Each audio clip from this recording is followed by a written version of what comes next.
It's because I knew that was my last game. And I just knew that, I needed to, leave nothing out there because I was going to have that next knee surgery. And I just thought, okay, that's got to be enough. That was going to be my fifth time visiting Dr. Reed in the OR.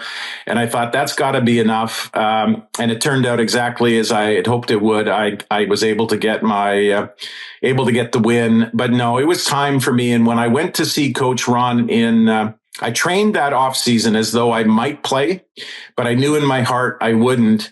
I went to see Coach Ron that spring, and I had a good laugh with him. And I said, Coach, I think it's time. And at first he said, you could still play. And then he said, Randy, honestly, I think there's something more for you out there. And I think it is time for you to, pursue other things. One of the things he said to me, Joe, which again, will never leave me. He said, Randy, I'm going to tell you, you're going to go on to be the president of something big. And I want to be able to say that I told you so.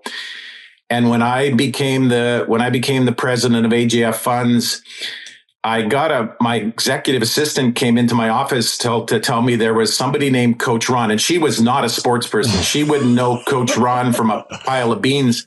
Right. She said, there's somebody called Coach Ron on the phone for you. And I grabbed the phone. I said, Coach, how are you? And he started to laugh. He said, Randy, I know you're busy. I wanted to say congratulations, and I told you so.